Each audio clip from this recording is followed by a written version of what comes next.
Morning, everybody. It is yours truly, Robert Phoenix. I am back for another edition of Astro Weather, your daily cosmic weather report brought to you live, usually 8 a.m. Central Standard Time. Today, we're running just a tad behind, but we're here nonetheless. And I'm hoping everybody has either had a enlightening and educational and hopefully joyful day. And if not, well, you get your crack at it right now as the sun begins to rise here in the northern hemisphere in North America. So let's get right to it. We have some interesting things happening astrologically. We have the first full moon of the year, which we're going to take a look at. In addition to that, of course, we have our star of the day, which we're going to spend some time with. And let me just make a few adjustments here on the, and hopefully the audio is nice and rich and resonant. Let's see. And then let me bring up the chart for the start for the Astro Weather for today. That's important. We need it. We got to look at what's happening. And again, thank you all very much for your support as I've launched this new show. It's been really encouraging and empowering to get positive feedback on this new little venture here. So let's get into it. Here we go. This is our chart right here, right? Friday, January 6, 2023, right at 8 a.m. So we're always going to get the sun pretty close to the horizon because it's just rising here in central Texas.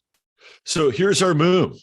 Our moon is at 11 Cancer and creeping up to the oppositional point, which brings it to its zenith and its fullness. And Cancer is a really great energy for the time that we're in. We've got a little bit of a square going on with Jupiter. I don't necessarily think that that's a major issue. I think Jupiter squares, if anything, can be overexcited or perhaps a little over-exaggerated or a little over-passionate, right? So with the Cancer moon, Jupiter square could really help you extract some emotion that you've been sitting on. And I do think that I know it's just I wouldn't say it's a cliche, but the Cancer moon is an emotional moon, but it brings with it more than that.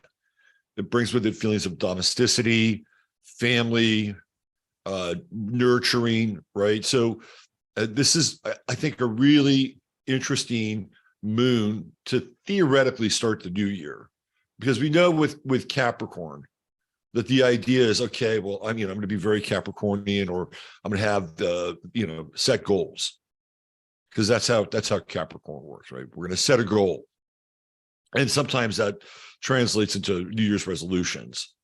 But Cancer is about self-care and finding the balance between the things that you want to theoretically accomplish, goals that you want to set, plateaus that you want to reach.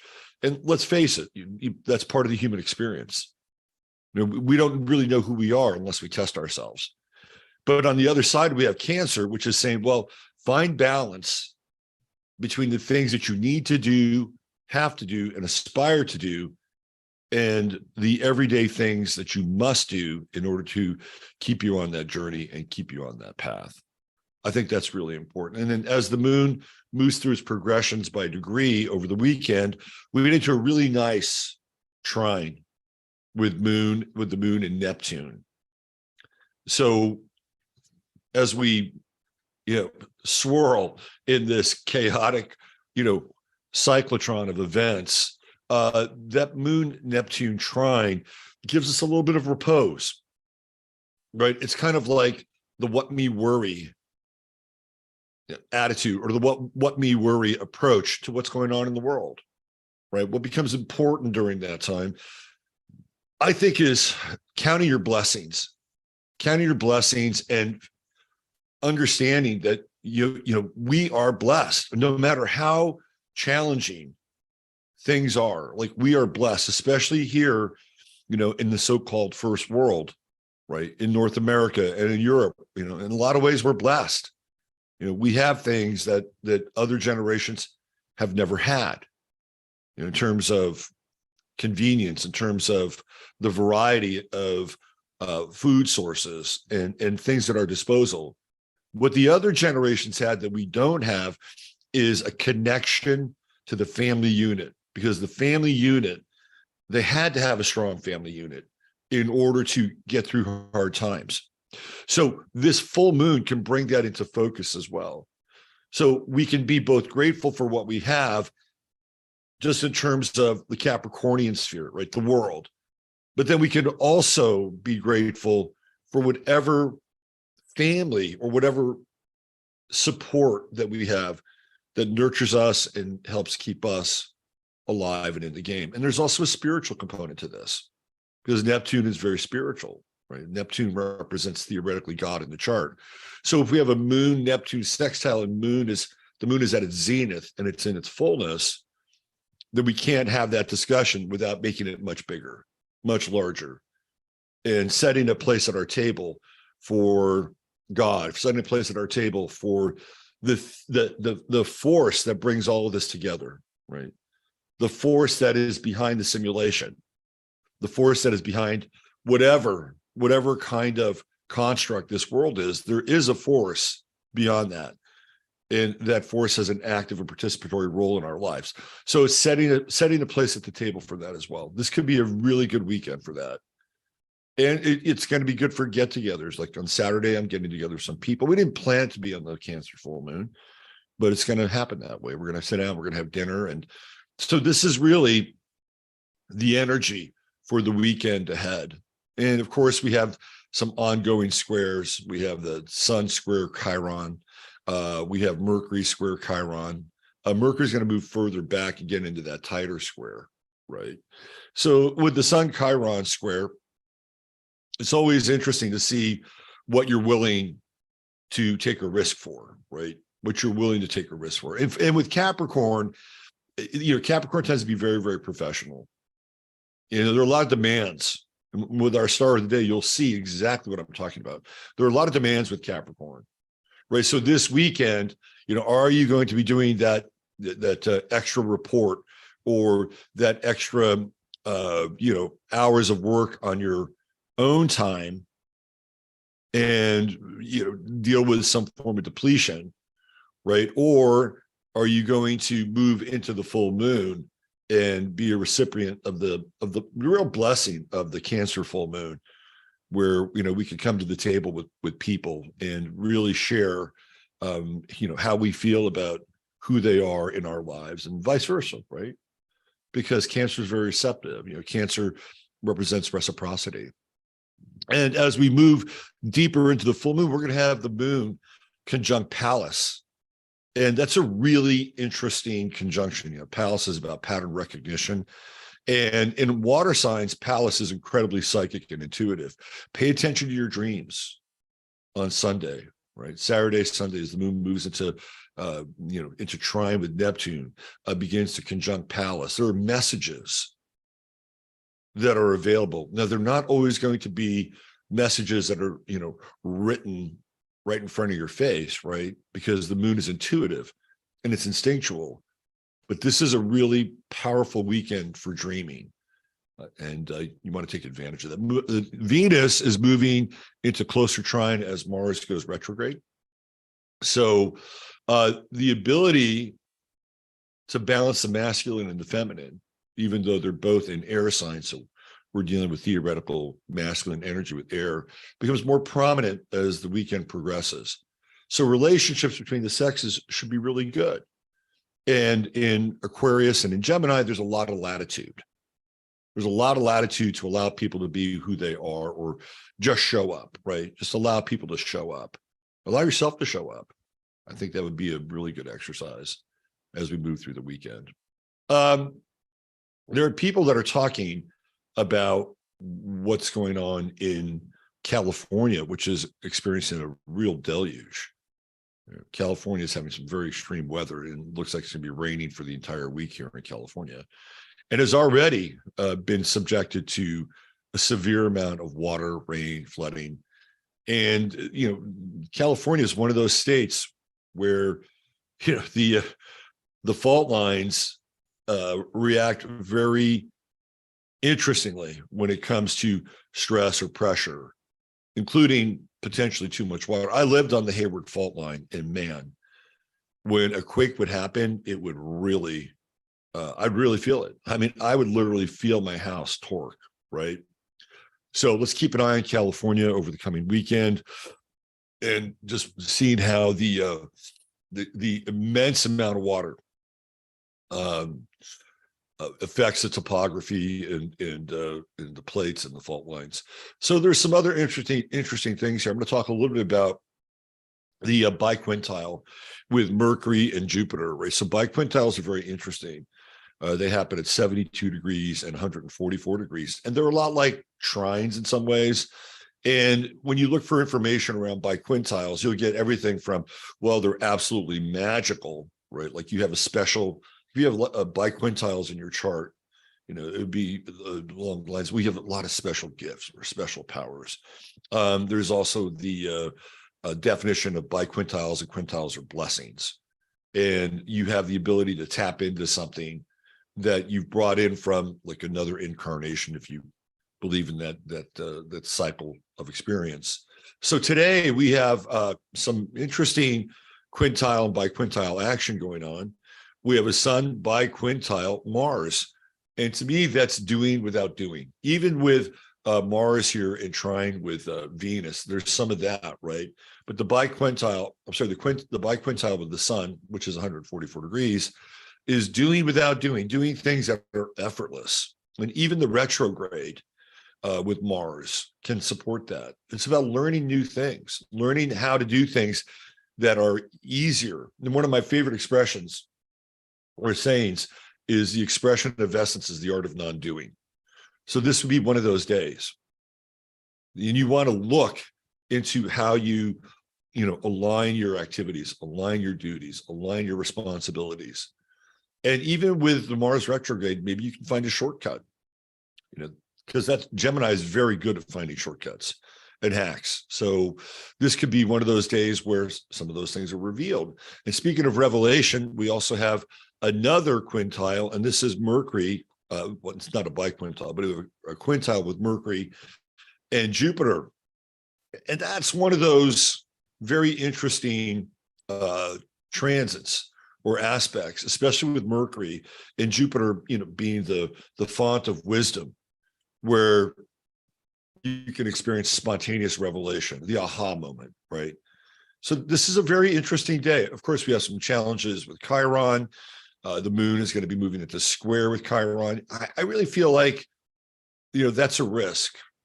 It's a risk for you to be able to share how you feel. Remember how yesterday I was urging caution in not going into that space of, I'm just going to overshare. I'm going to get into my feelings.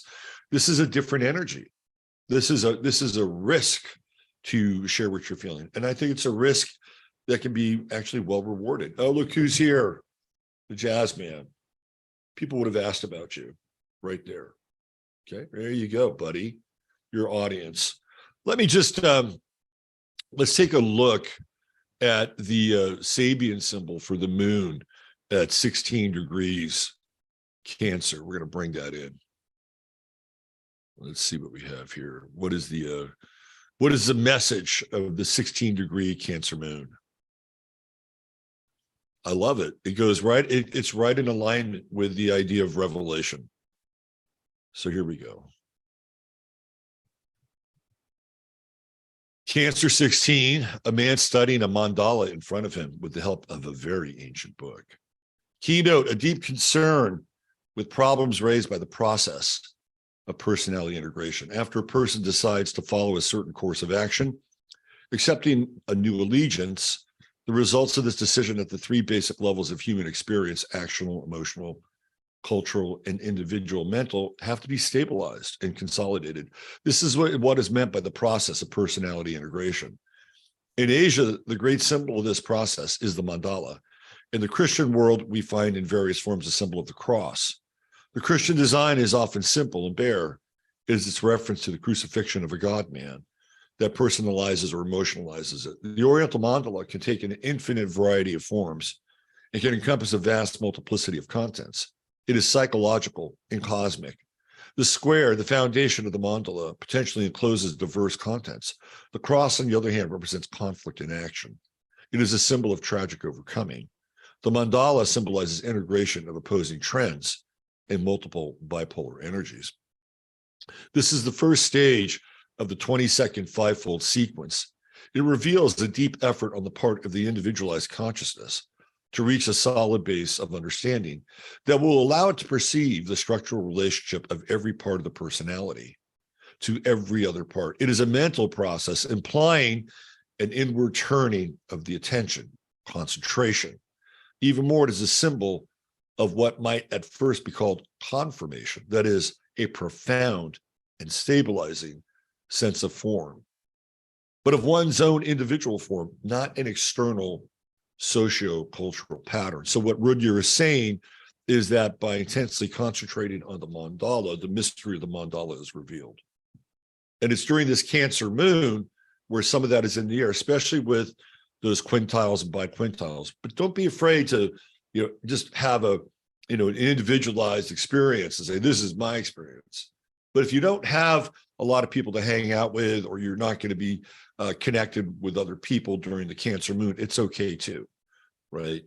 It's a very interesting time to figure out where you are in the universe and integrate some of your emotional content so that it can fuel you for the rest of this, Gregorian year, right? So I think it's going to be a good weekend, especially if you apply some of these things. And don't be afraid to risk to share how you're feeling emotionally about other people, especially if it's resonant, right? That's always the key. If it's resonant and you can feel it, then you know it's right. Okay, today's star of the day is a very interesting character. And it's kind of in line with who we looked at yesterday. A tad different, but kind of in line with who we looked at yesterday. So today's star of the day is the prophet, Khalil Gibran. And when I was a kid growing up, everybody had, I could go to somebody's house and they had that book. And it was one of those books that people would give to each other as a Christmas gift. It was incredibly popular. And Gibran is an interesting character. He's Lebanese, lived in New York City. And his book is, it's extremely beautiful. If you read The Prophet, it's extremely beautiful. And it has echoes of Rumi and Hafiz, these great, I'll use the word, even though it's not politically correct, Oriental mystics, right? People that come, out of that area of the Middle East, Lebanon, Iran, Syria, right? So he has a really interesting chart. Now, the rodent rating on this is double D. So what she did, by the way, the rodent rating is a rating for charts that comes from Lois Roden, who is considered to be the maven of charts. So I think what she did is she looked at some records and kind of reconstructed some things. And this might be based on some effort of rectification, which is a name for basically putting a chart together when you look at different cycles, periods, times, and try to match things up and line things up. It's usually used when somebody doesn't have their birth time. But here we go. One of the things that really jumped out at me is the connection between Sagittarius in this chart. Now, remember yesterday we saw Yogananda have a very strong connection with Sagittarius as well, very philosophical. And I talked about Osho, aka Bhagavan, Sri Bhagavan Rajneesh, who was a Sagittarian sun in a grand trine in Sagittarius. So Sagittarius seems to play a role in the wisdom of prophets and gurus. And that would not, this would be the case with Gibran. We have the moon in Sagittarius and Venus in Sagittarius right in the ascendant. So when you read his writings, they're very expansive. they're incredibly expansive. What's interesting about Gibran is that he talks very deeply about the subject of love. And he doesn't have any Leo in his chart, which I think is interesting. He doesn't have any Pisces in his chart. And he's just really dialed in with this grand earth trine. And we saw with Yogananda, he had a grand trine as well. He had that grand fire trine, including Sagittarius, Aries, and Leo. So Gibran has a grand trine. But what's also interesting about Gibran is that he was noted for his intense level of work. Like he was a guy that was just driven by work. And so we have Mars, of course, right here in Capricorn, Sun in Capricorn, and Moon, Mercury in Capricorn. And he's got a Sun-Mars conjunction. And if we look at the progression of the planets, Mars is really the driver behind the Sun, right? It's almost as if he understands that maybe he doesn't have very long to live. And sometimes you'll get that with people. Sometimes you'll have people whose output of work is just prodigious, and then they leave, right? It's almost like as if they have this internal clock that tells them that they have to do everything they can, as much as they can, in a fairly short and compressed time span. So we can see this with Gibran, right?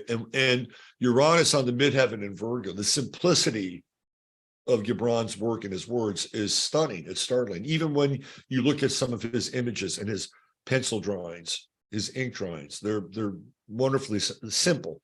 I would not call them simplistic, but they're simple. And then Uranus on the midheaven, which is in its own way radical, right? It's radical, but it's in Virgo. So it's about breaking up situations, breaking up patterns. And when you read some of his quotes, again, they're very simple, but they're deeply profound. And I chose this one, which is, we are limited not by our abilities, but by our vision. And over here in the sign of Taurus, he has Saturn, Neptune again, right? He has that Mars trine with Saturn, sixth house Saturn, Neptune conjunct Saturn. So not only is he theoretically a mystic and a philosopher, but he's very practical, right? He wants to cut through the illusion. And in some ways, he's very similar to Yogananda with the emphasis of love. But in Gibran's case, again, we get the distilled version of everything. It's very distilled, you know, the couplets or the quatrains or the quotes, right? These are all very economical bursts of, you know, eternal wisdom, right? Eternal philosophy. He does have a very interesting sort of break in the chart with Jupiter. And this is, my mic here has decided to play a little Uranian role. It's really a break in the chart. He's got fire, he's got earth, and he has this one air planet. And I think probably relationship was difficult for Gibran. You know, this is a guy who has really monastic energy, right? Like his mission, his path is clear, right? It's to get to the top of this mountain with Uranus on the midheaven. So Jupiter in Gemini is very tempting, right? It's relationship. And I have no insight into how he handled relationships in his life. But in a lot of ways, I would see this as people being very interested in him, having lots of people that would think he would be intriguing or interesting and wanting to really communicate with him and maybe even take up his time. But this is not what his life is about at all. His life is about production. His life is about getting as much done as he possibly can so he can have a radical impact on the world. And with the Jupiter-Uranus square, those relationships might actually be impediments. But he would always learn something, right? Because he's talking about, at times, relationship. He's talking about the relation between, you know, God and man, or man and love. And so he would have to have that connection with another person at times to remind him. The other thing that's interesting here with Jupiter and Gemini squaring Uranus is that the relationships would not always show up in a traditional pattern. Now, again, I have no backstory on Gibran's relationship or his quote unquote status, but I can see Jupiter and Gemini being very, how do I say this, indiscriminate in some ways. Like he wouldn't really care if it was a man or a woman who showed up in his life to relate to him. Like he would not necessarily be drawn to limiting how he would interact with the other. But I would say by and large, he's invested in work. He's invested in getting things done. He's invested in becoming this philosophical, practical mystic with a message that he's supposed to bring to the world. And it's very tempting too, with Venus and Moon on the ascendant. People would find him very accepting. Like, who are you? And he would be a fantastic listener in a lot of ways, right? He'd be very, very receptive. So in the company of Khalil and Gibran, you could probably feel very seen and very heard and very listened to.